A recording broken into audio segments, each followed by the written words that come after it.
Antisemitism has been significant in American left-wing movements since their emergence in the 19th century.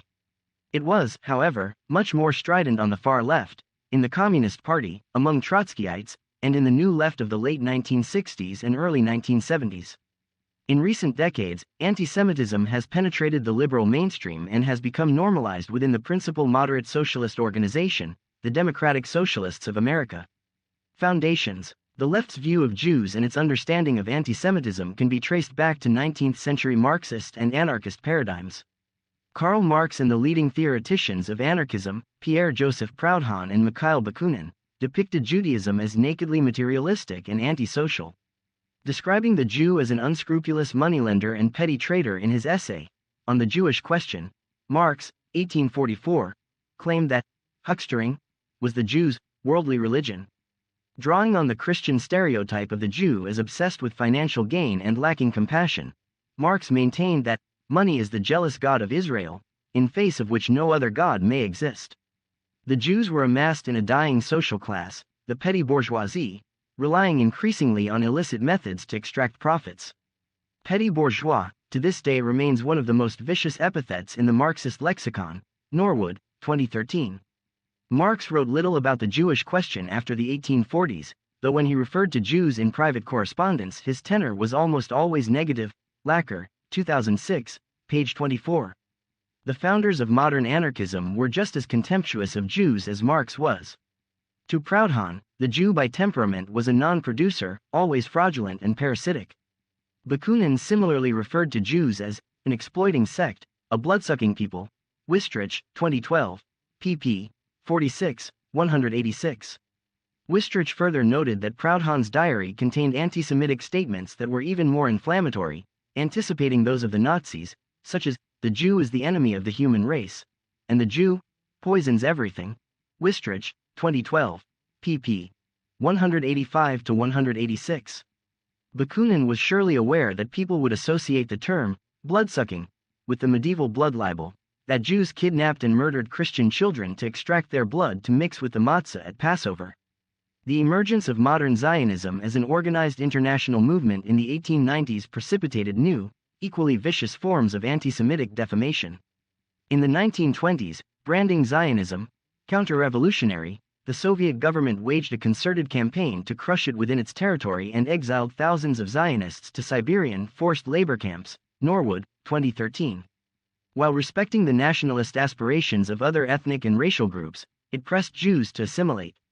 The eminent historian Robert Wistrich noted that in emphatically denying Jewish claims to be a people, Marxism resembled Christianity, and was another universalist creed turned imperialist.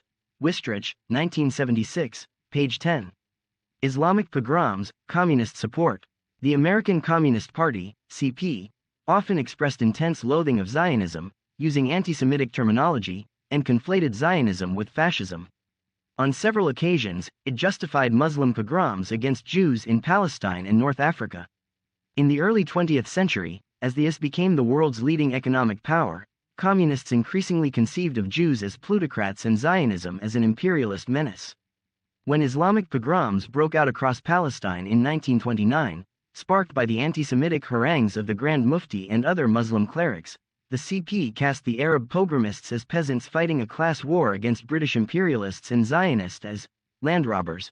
Norwood, 2013, page 29. In the 1929 pogroms in Palestine, the Arab slaughter of the Jews was unrestrained, with men, women, and children massacred indiscriminately. More than 130 Jews were killed.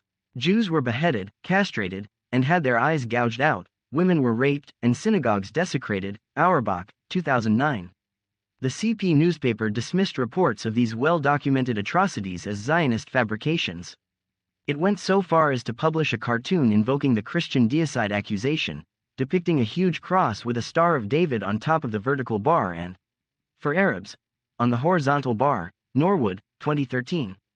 In 1934, the CP similarly blamed the Zionists' fascist conduct and French imperialism for the Islamic pogrom in Constantine, Algeria, in which Muslims murdered probably more than 40 Jews, with whole families burned alive. Norwood, in Press. Communist Reversal. Following the Soviets' sudden reversal in 1947 of their opposition to creating a Jewish state in Palestine, the American CP endorsed the Un-Partition Plan. In 1948, the CP backed Israel in what American communists called the Jewish War of Liberation against 6 invading Arab armies. It condemned the US arms embargo on the Haganah, the Zionist military organization in Palestine, and President Truman's refusal to extend de jure recognition to the Jewish state. In the aftermath of the Holocaust, many of the CP's Jewish members, a sizable proportion of the party, became enamored of Jewish culture. In 1945, the party established a School of Jewish Studies in New York, whose curriculum included courses on antisemitism and even Hebrew, a language the Soviets continued to ban. A sizable minority of the party remained sympathetic to Israel during the 1956 Sinai campaign, but most resigned shortly afterward when the majority pro-Egypt faction consolidated its control. In 1956-1957, the CP's membership fell precipitously because of Soviet Premier Nikita Khrushchev's disclosure of Stalin's crimes, the Soviet invasion of Hungary, and the fierce intra-party conflict over the Sinai campaign. As a result, the CP was permanently reduced to a tiny sect, and the American left remained dormant until a new left emerged in the early 1960s. Norwood, 2013, 2. Although at times the always minuscule Trotskyite movement criticized anti-Semitic policies in the Soviet bloc and in the United States, in 1946 they published one of the most pernicious anti-Semitic tracts the left has ever produced, Abram Leon's The Jewish Question, a Marxist interpretation. Leon went beyond previous Marxist writers in declaring that medieval prohibitions against Jews owning land or working as artisans were a fable. He claimed that Jews were psychologically drawn to moneylending. Guilds that excluded Jews were not motivated by religious animosity or racial hatred. Rather, they did not want Jews because they considered usury and peddling dishonest. Norwood, 2013, 3. Unlike the communists, the Trotskyite movement remained consistent in its anti-Zionism. The Trotskyites denounced the struggle for a Jewish state as criminal and imperialist, and opposed Israel in every war. They trivialized the Holocaust by equating it with the Allied bombing of Germany during World War I, vastly inflating the casualties of the air attacks. They depicted the German masses as victims of the Nazis, rather than as their supporters, ignoring their role in the anti-Semitic atrocities. Norwood, 2013. Late 1960s New Leftists and Black nationalists embrace antisemitism. At first the New Left devoted little attention to Jewish issues. By the late 1960s, however, as it abandoned its initial interest in participatory democracy and began to romanticize the communist dictatorship in third world countries, it became stridently anti-Israel and frequently overtly anti-Semitic. Discarding Marx's faith in the revolutionary potential of the working class in industrially advanced countries, the late 1960s New Left found a substitute proletariat in the peasants of decolonizing third world countries. That fierce Jewish resistance after World War I had forced the British colonizers out of Palestine did not count. 4. The New Left disdained Israel as a parliamentary democracy, and, after the Six-Day War of 1967, as an important ally of the United States. As part of their effort to forge a relationship with revolutionary movements in the Third World, many New Leftists allied with violence-oriented African American militants, whom they perceived as speaking for black people constituting an internal colony in the U.S. The Black Panther Party, BPP, which identified as Marxist-Leninist and was willing to ally with radical whites, helped introduce Holocaust inversion to the New Left. Israel became the new Third Reich and Jews the new Nazis. Holocaust inversion was a new way of demonizing Jews, by equating the Jewish state with the most genocidal and racist society ever to exist. The BPP had begun as Maoist, but because it received funds from the CP, it replaced Communist China as a model with North Korea, which was neutral in the Sino-Soviet dispute. For the Black Panthers, the core of the Middle East conflict was a war between heroic Palestinian guerrillas and Israeli pigs. It called Israeli soldiers fascist stormtroopers, and charged that Israel's victory in the Six-Day War resulted in Arab refugees being forced into modern concentration camps. Like the Nazis, the Black Panthers directly associated Jews with criminality.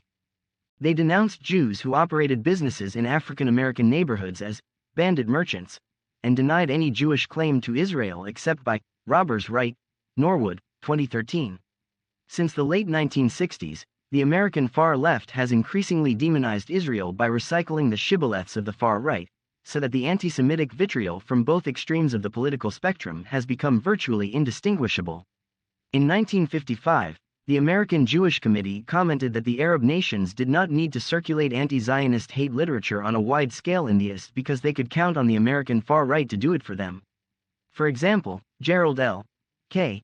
Smith, the most prominent post-World War I American anti-Semite prior to Louis Farrakhan, distributed an Arab League pamphlet, Jewish Atrocities in the Holy Land, 1948, which resembled much of the anti-Israel propaganda that the New Left and its black militant allies began circulating after the Six-Day War. The pamphlet invoked long-standing anti-Semitic images of Jewish immorality, depicting Israelis perpetrating sadistic cruelties on an innocent Arab population, mainly composed of women, children, and old men. Norwood, 2016, page 125. In 1967, shortly after the Six-Day War, the Student Nonviolent Coordinating Committee, SNCC, positioned on the far left of the Black nationalist movement, published an article similar to the Arab League pamphlet in its newsletter entitled, The Palestine Problem, accusing Zionists of indiscriminately murdering and mutilating Arab men, women, and children. It was accompanied by a blurred photograph purporting to show Israelis shooting to death Arabs lined up against a wall. Its caption read, "This is the Gaza Strip, Palestine, not Dachau, Germany." Norwood, 2013, page 2. The article suggested that the Zionists' primary motive in establishing a Jewish state in Palestine was their lust for wealth, a standard refrain in far-right anti-Semitic propaganda. Viciously anti-Semitic illustrations also accompanied the article, associating Jews with murder, money, and racism. One showed a hand marked with a Star of David and a dollar sign tightening a rope from which Egyptian dictator Gamal Abdel Nasser and African-American boxer Muhammad Ali were hanging. The other depicted Israeli Defense Minister Moshe Dayan with dollar signs on his shoulders. The American Trotskyite newspaper The Militant denied that the SNCC article was anti-Semitic and accused Jews who condemned it of chauvinist hysteria. Norwood, 2013, page 4, 5, Death and Rebirth. The New Left fell apart as a movement in the early 1970s, but its romanticization of the developing world and its emphasis on race rather than class found new support among liberals in the early 21st century. American withdrawal from Vietnam and the end of the military draft, both in 1973, helped bring about the New Left's collapse. Richard Nixon's landslide victory over Democratic presidential candidate George McGovern, a left liberal, in 1972, convinced many on the left that it was hopeless to press for progressive change. The long-term economic slump sparked by the 1973 oil crisis led college students, the New Left's major constituency, to redirect their focus from political activism to practical career concerns. Working-class support for the left, an important part of its base in the first half of the 20th century, largely evaporated as a result of America's deindustrialization and the emergence of a high-tech economy. When left-wing activism was revived in the early 21st century, it focused largely on upper-middle-class concerns, such as the environment and climate change, racial and gender issues, and identity politics. Many new leftists later joined university faculties, where they helped shape campus views of Israel, Zionism, and antisemitism. They were now in a position to influence public opinion through their publications, media appearances, and speaking engagements. Scholars involved in or influenced by the New Left were instrumental in establishing the whiteness school, which contributed to the trivialization and denial of antisemitism as a part of the American experience. The whiteness school's approach has been incorporated in many American history and social science textbooks. It maintains that European ethnic groups immigrating to the U.S. prior to immigration restriction in the 1920s quickly acculturated, becoming white Americans. For the whiteness school, racial identity, white and black, remained the only significant line of division. It followed that as a result of Jews' whitening, antisemitism ceased to be of any importance in the U.S. Moderate leftists turned to antisemitism. Holocaust inversion has gained favor with moderate leftists, as well as those on the far left. During the 2014 Gaza War, American Maoist and Trotskyite groups accused Israel of carrying out genocidal attacks on Arabs it had confined in its Gaza concentration camp. Norwood, 2016, page 129. But not long after, the largest socialist organization in the U.S. made similar pronouncements. At its 2017 convention, the 25,000-member Democratic Socialists of America, DSA, founded in 1982, which had for many years supported Israel's right to exist, proclaimed its solidarity with Palestinian civil society's struggle against Israeli apartheid, colonialism, and military occupation. Radash, 2017. The apartheid charge is designed to associate Israel, the Middle East's only democracy, with segregationist South Africa under white minority rule and with Nazi Germany. After the anti-Israel resolution passed the convention with about 90% of the vote, the room erupted in chants of, "From the river to the sea, Palestine will be free." Reisman, 2018, Editorial Board, 2019. The slogan called for the obliteration of the Jewish state, with Jews reduced to a powerless minority in an undemocratic Muslim-controlled nation, driven out entirely, or annihilated. Many DSA members are active in the Democratic Party's progressive wing, and 4 of them are members of the US House of Representatives. During the 2021 Gaza war, the DSA drew a parallel between Israel and Nazi Germany, condemning the Jewish state for committing a crime against humanity against Arabs whom it confined in an open-air prison. The DSA demanded that all elected officials support the Palestinian call to defund ethnic cleansing and fully boycott apartheid. Democratic Socialists of America, 2021, 6. The Boycott, Divestment, and Sanctions Movement. The Boycott, Divestment, and Sanctions (BDS) movement, which calls for boycotting Israeli products, terminating investments in companies trading with or operating in Israel, and ending ties with Israeli universities and cultural institutions, has strong support from nearly all far-left organizations, from DSA, and from many liberal academics. BDS demonizes the Jewish state as the new Nazi Germany or apartheid South Africa by employing measures anti-fascists used to isolate them. The National Women's Studies Association is the largest scholarly organization to endorse BDS, Redden, 2015. Even though Israel's commitment to women's rights far surpasses that of any other Middle Eastern country.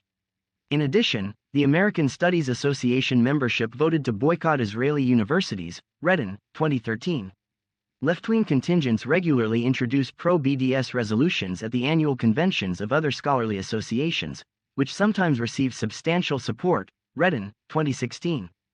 BDS has also received backing from one traditionally left-wing labor union, the International Longshore and Warehouse Union, ILWU, which the Congress of Industrial Organizations expelled as communist-dominated in 1950. During the Gaza Wars in 2014 and in 2021, ILWU longshoremen in Oakland, California refused to cross a picket line set up by the leftist-backed Arab Resource and Organizing Center to unload cargo from Israeli merchant ships. The pickets, many carrying Palestinian flags, announced that they would not permit Israeli apartheid money to come into our city. Fishkoff, 2021. Israel, 2021. Today few on the American left, whether militant or moderate, consider antisemitism a serious problem, and many defame Jews, or act as apologists for Islamists and black nationalists who do. The revelations about Soviet bloc antisemitism that led to mass resignations from the American CP in 1956 and 1957 meant little to those who became active in the late 1960s New Left, or in leftist organizations in subsequent decades. Today the American left's dismissive attitude about Islamic antisemitism resembles American communists' denial of the existence of antisemitism in the Soviet Union. Support for Israel within the Democratic Party's progressive wing, strong in the late 1960s, has dropped dramatically in the last several decades. Some of its members openly voice anti-Semitic sentiments, as when its Representative Ilhan Omar charged that lobbyists bought support for Israel by making financial contributions to political office holders. It's all about the Benjamins, baby, a reference to $100 bills, Hersey Alley, 2019, 7. The new anti-Semitic vitriol on university campuses. In recent years, American universities have become a principal arena for the propagation of antisemitism, intertwined with a virulent anti-Zionism. On many campuses, leftist groups have forged a red-green alliance with Muslim students, many of them reactionaries, to demonize Israel, often using anti-Semitic imagery and invective. The alliance aggressively propagandizes on campus, usually with the support of Middle East studies programs. These programs often resemble German departments at American universities in the 1930s, which were committed to imposing a favorable image of Nazi Germany on students. Norwood, 2011. Leftist and Muslim students often disrupt or force the cancellation of lectures by pro-Israel speakers, who require heavy armed security on many campuses. Every year, left-wing and Muslim students allied to stage Israel Apartheid Week, featuring virulently anti-Israel speeches and displays, often tinged with antisemitism. The inflammatory anti-Semitic rhetoric espoused by the Red-Green Alliance has precipitated violent attacks on Jewish students and threats against speakers they invite to address the issue of antisemitism. This climate of anti-Semitic menace has increasingly spread outside the campus as well, where street beatings and stabbings of Jews have taken place in several American cities. Prominent political scientist Benjamin Ginsberg has pointed out how administrators now respond with alacrity to the slightest indication of racist, sexist, or homophobic activity on their campuses, but refuse to take action against anti-Semitic activists. Ginsberg, 2011, page 4. Administrators have been willing to make major concessions to leftist, Muslim, and African American militant students to avoid the disruptions that plagued many campuses in the 1960s and forced the resignation of high-level university officials. Ginsberg also noted that an administrator who came into conflict with the aforementioned groups would, likely, be labeled controversial and shunned by the search firms that hold the keys to new positions and promotions in the administrative world. Ginsberg, 2011, page 7. American universities are assuring the transmission of anti-Semitism to the next generation. Demonizing Israel goes mainstream. In the decades after the Vietnam War, many new left ideas took root among mainstream liberals. Anti-Semitism became inextricably intertwined with anti-Zionism. The 2 millennia-old deicide accusation was secularized, with the Jewish state now charged with genocide against innocent Palestinian Arabs. Pollock, 2017. It has become fashionable on the left, and increasingly in the liberal mainstream, to demonize democratic Israel while ignoring or downplaying persecution and atrocities routinely committed by authoritarian regimes.